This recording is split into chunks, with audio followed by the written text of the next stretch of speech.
Gumala si Joy to the world sa worldwide.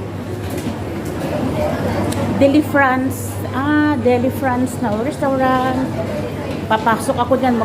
Magdudouble job ako dyan. Tingnan nyo guys. Kaya dito ako ngayon naghahanap ng madudouble job sa mga restaurant yan. Target ko yan. Ang Deli France. Papasukin ko yan guys.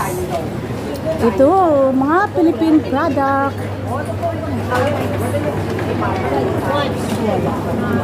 Wow, sarap. May kalamansi. May sili. Oo, kumpleto na. Diba? Kanin na lang wala. Sarap yan. Isalad. May kamatis, sibuyas. Pili-pili lang kayo dyan guys. Oh, may merong sitsaron. Ayan.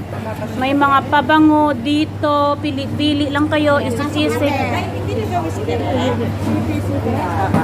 Philippine product nila dito. May mga tinapay. Ang mga paninda. Pero yung nasa